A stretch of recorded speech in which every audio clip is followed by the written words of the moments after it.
അങ്ങനെ നമ്മൾ കൊലാബത്തെ ഷോപ്പിംഗ് എല്ലാം കഴിഞ്ഞ് നമ്മളിപ്പോൾ നടക്കുന്നത് താജ് ഹോട്ടലിൻ്റെ സൈഡിൽ കൂടിയാണ്. അപ്പോൾ കൊലാബത്തെ ഷോപ്പിംഗ് വീഡിയോസ് കാണാത്തവരാരെങ്കിലും ഉണ്ടെങ്കിൽ ആദ്യം അത് പോയിട്ടൊന്ന് കണ്ടിട്ട് വരാം. അങ്ങനെ നമ്മൾ താജ് ഹോട്ടലിൻ്റെ മുന്നിലേക്ക് ഏകദേശം എത്തിയിട്ടുള്ള. അപ്പോൾ താജ് ഹോട്ടലിൻ്റെ പ്രത്യേകത എല്ലാവർക്കും അറിയാൻ പറ്റുമെന്ന് വിചാരിക്കുന്നു. നമ്മൾ 2008 മുംബൈ അറ്റാക്ക് നടന്നിട്ടുള്ള മെയിൻ സ്പോട്ടാണിത്. അതിൻ്റെ അകത്തേക്കൊന്നും കയറിയിട്ടില്ല, നമ്മൾ പുറത്ത് നിന്ന് കാണുകയാണ് ചെയ്തത്. അതിൻ്റെ തൊട്ട് മുന്നിലായിട്ടാണ് gateway of India. Way of ഇന്ത്യയുടെ പ്രത്യേകത എന്താ വെച്ചാൽ 20th സെഞ്ച്വറിയിൽ ബിൽറ്റ് ചെയ്തിട്ടുള്ള ഒരു മോണുമെൻ്റ് ആണ്. അതിൻ്റെ അകത്ത് നമ്മൾ മേക്ക് ചെയ്തിട്ടുള്ളത് തന്നെ ഒരു കിങ്ങിനും ക്വീനിനും വേണ്ടിയിട്ട് നമ്മളൊരു റെസ്പെക്റ്റ് കാണിക്കാൻ വേണ്ടിയിട്ടാണ്. അവർ വന്നു പോയതിൻ്റെ ആ ഒരു റെസ്പെക്റ്റ് കാണിക്കാൻ വേണ്ടിയിട്ട് ഉണ്ടാക്കിയിട്ടുള്ള ഒരു മോണുമെൻ്റാണ്. അപ്പോൾ അത് കഴിഞ്ഞ് ഭയങ്കര തിരക്കായതുകൊണ്ട് നമ്മൾ അകത്തേക്കൊന്നും പോയിട്ടുണ്ടായിരുന്നില്ല. ജസ്റ്റ് ആ പുറമേ നിന്ന് കാണാനുള്ള ഭംഗിയുള്ളൂ. പിന്നെ നമ്മൾ സീയിലേക്ക് പോയി ഒന്ന് സെയിലിംഗ് ചെയ്യണമെന്നുണ്ടായിരുന്നു, പക്ഷെ അതൊന്നും നടന്നില്ല. അത് കഴിഞ്ഞ് നമ്മളൊരു ക്യാബ് എടുത്തിട്ട് ഇപ്പോൾ പോകുന്നത് ചൗപ്പാട്ടി ബീച്ചിലേക്കാണ്. അപ്പം നമുക്ക് അങ്ങോട്ട് പോകാം. എയർ ഇന്ത്യയുടെ ഓഫീസാണത്. മറ്റേ സൈഡ് കിട്ടിയില്ല. ചൗപ്പാട്ടി ബീച്ച് എത്തുന്നതിൻ്റെ തൊട്ട് മുന്നായിട്ടുള്ളൊരു മെറൈൻ ഡ്രൈവാണ്. ഇതും അത്യാവശ്യം ഫേമസ് ആയിട്ടുള്ളൊരു സ്പോട്ട് തന്നെയാണ്. പക്ഷെ നമ്മൾ ഇവിടെ സ്റ്റോപ്പ് ചെയ്തിട്ടില്ല. നമുക്ക് നേരെ പോകേണ്ടത് ചൗപ്പാട്ടി ബീച്ചിലേക്കായിരുന്നു. അവിടെയാണ് കുറച്ച് മെയിൻ ആയിട്ടുള്ള സംഭവങ്ങളെല്ലാം. നമ്മളുടെ ഫേവറേറ്റ് ആയിട്ടുള്ള ഭാഗമേ അതെന്താണെന്ന് നിങ്ങൾക്ക് അറിയാമല്ലോ, ഞാൻ പറയുന്നില്ല, കാണാം, വഴിയേ കാണാം.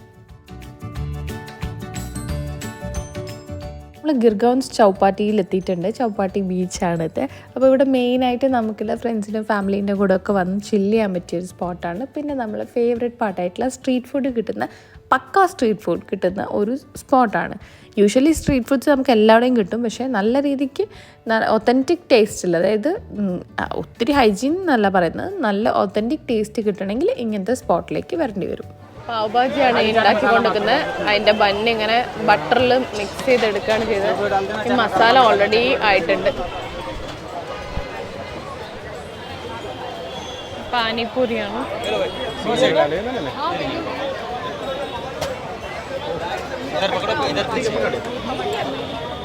ഇതിൻ്റെ മറ്റൊരു പ്രത്യേകത എന്താണെന്ന് വെച്ചാൽ ഇതേപോലെ മാറ്റ് ഇട്ടിട്ടുണ്ടാവും. നമ്മൾ അതിലേക്ക് ഇരുന്നിട്ട് വേണം ഭക്ഷണങ്ങൾ കഴിക്കാൻ വേണ്ടിയിട്ട്. 3 പാവ് ഭാജി ഭയ്യ.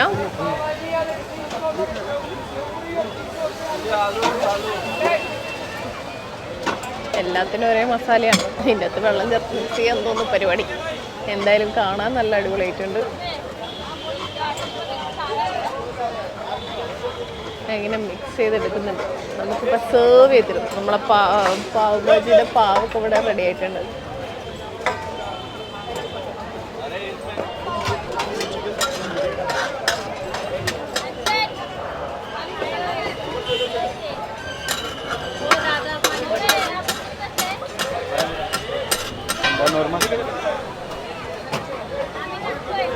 भाजी निकाल रहे हो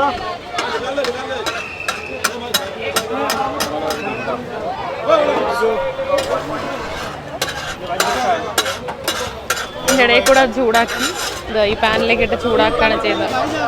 ആ ബന്ന് പോലത്തെ സംഭവം എടുത്ത് കിട്ടും.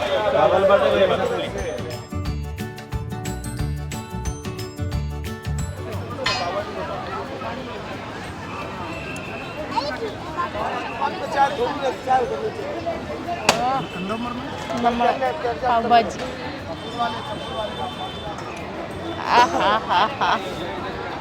സൂപ്പർ. കൊതിയാകുന്നു കണ്ടിട്ട് തന്നെ.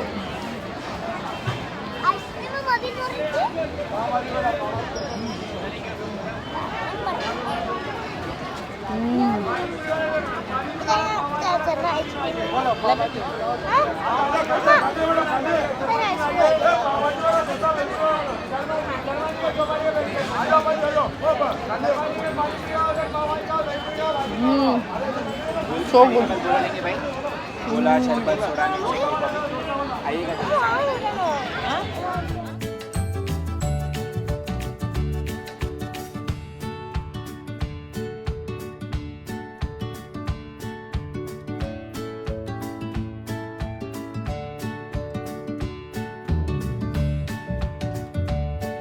പാവ് വേണോ? പാവ് പറഞ്ഞാൽ മതിയാണ്. മസാല കുറേ ബാക്കിയുണ്ട്.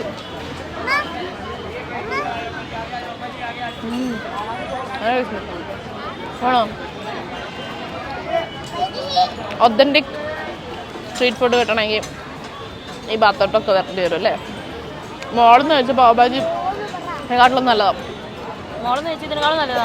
അല്ല, അതിനേക്കാളും നല്ലത് ഇത്.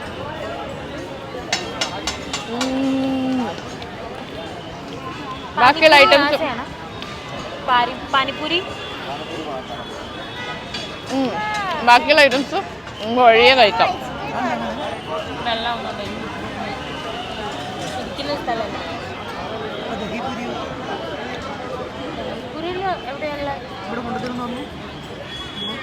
പാനിപ്പൂരി കഴിക്കാൻ അവിടെ പോണം. ദഹിപ്പൂരി ഇവിടെ കൊണ്ടുതരും. ദഹിപ്പൂരി ഇങ്ങോട്ട് കൊണ്ടുതരും.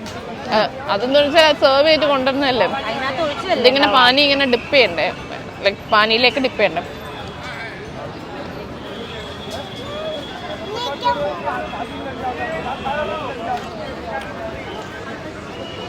കുറേ വെറൈറ്റി സംഭവം ഉണ്ട്, നമുക്കൊന്ന് കറങ്ങി നോക്കാം.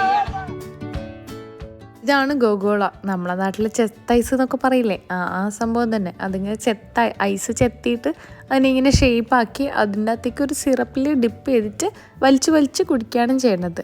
സംഭവം നല്ല ഇതാണ്, പക്ഷേ ഒരുപാട് വെറൈറ്റി ഉണ്ട്. ഓൾമോസ്റ്റ് എല്ലാവരും ഫുള്ളായിട്ടുണ്ടായിരുന്നു, ആർക്കൊന്നും വേണ്ട. അപ്പോൾ ഒരെണ്ണം മാത്രം ലിച്ചിയുടെ ഫ്ലേവർ വാങ്ങിച്ചിട്ട് നമ്മളൊന്ന് ട്രൈ ചെയ്ത് നോക്കി.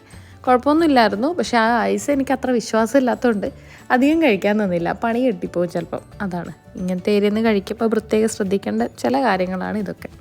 പാനിപ്പൂരിയാണ് എനിക്ക് കൂട്ടത്തിൽ കഴിച്ചതിൽ വെച്ചിട്ട് ഏറ്റവും കൂടുതൽ ഇഷ്ടമായത്. നമ്മളെ നാട്ടിൽ കിട്ടുന്നതിനെക്കാട്ടിലും സ്പൈസി ഒക്കെ ആയിട്ട് കുറച്ചും കൂടെ ആ പാനി കുറച്ചും കൂടെ ടേസ്റ്റ് ഉണ്ടായിരുന്നു കഴിക്കാൻ വേണ്ടിയിട്ട്. പിന്നെ അവരപ്പം നമുക്ക് സെർവ് ചെയ്ത് തരികയാണ്. സ്പൈസ് കൂട്ടിയിട്ട് വേണമെങ്കിൽ തരും, സ്പൈസ് കുറച്ചിട്ട് വേണമെങ്കിൽ അങ്ങനെ ഒരു ഓപ്ഷൻ ഉണ്ട്. അപ്പോൾ ഈ 2 ഓപ്ഷനിലാണ് നമ്മൾ എടുത്തുകൊണ്ടിരിക്കുന്നത്. ഏത് വേണമെങ്കിലും അപ്പം മാറ്റി മാറ്റി പറയാം. അപ്പോൾ അത് ഒരു സെറ്റിന് 40 രൂപ 50 രൂപ അങ്ങനെ എന്തോ വരുന്നത്. പിന്നെ ഇതേപോലെ ഒരുപാട് പിസയും പിന്നെ സാൻഡ്വിച്ചൊക്കെ അവർ ഓൾറെഡി സെറ്റ് ചെയ്ത് വെച്ചിട്ടുണ്ട്. ആരെങ്കിലും വന്ന് ചോദിച്ചാൽ അപ്പം തന്നെ ഹീറ്റ് ചെയ്ത് കൊടുക്കാം. പക്ഷേ ഫാൻസി ഐറ്റംസ് ഒക്കെ നമുക്ക് ഇവിടുന്ന് ട്രൈ ചെയ്യാതിരിക്കുന്നതായിരിക്കും ഏറ്റവും ബെസ്റ്റ്. ഈ കാണുന്ന ഐസ്ക്രീമിന് ഏകദേശം 160 to 180 അടുത്ത് ചാർജ് ചെയ്തിട്ടുണ്ടായിരുന്നു. പ്രത്യേകിച്ച് ഒന്നും ഉണ്ടായിരുന്നില്ല, നട്ട്സോ കാര്യങ്ങളോ ഒന്നുമില്ല. ആകെ ആ ഒരു റെഡ് കളർ ഉണ്ടായിരുന്നു, അത് മാത്രമേ അതിൻ്റെ ഒരു പ്രത്യേകത. ഇതേപോലെ പിസ്സ ഉണ്ടാക്കി വെച്ചിട്ടുണ്ട്, സാൻഡ്വിച്ച് ഉണ്ടാക്കി വെച്ചിട്ടുണ്ട്. ഇനി ഇങ്ങനെ എടുത്ത് ഗ്രില്ല് ചെയ്ത് കൊടുക്കേണ്ട ആവശ്യമേ ഉള്ളൂ. ഓവണിലും ഗ്രില്ലറിലും ഒക്കെ വെച്ചിട്ട് ഇങ്ങനെ സെർവ് ചെയ്യേണ്ട ഒരു ആവശ്യം. ആസ് യൂഷ്വൽ പഴയതുപോലെ തന്നെ അതിൽ പ്രത്യേകിച്ച് കാര്യങ്ങളൊന്നുമില്ല. പക്ഷേ ഇത്തിരി ഓവർ ക്രൗഡഡ് ആയിരുന്നു അന്ന്. ആ ലീവുള്ള സമയമായതുകൊണ്ടാണെന്ന് തോന്നുന്നു. അപ്പോൾ ഇതൊക്കെയാണ് ഇന്നത്തെ വിശേഷങ്ങൾ നമ്മളത്.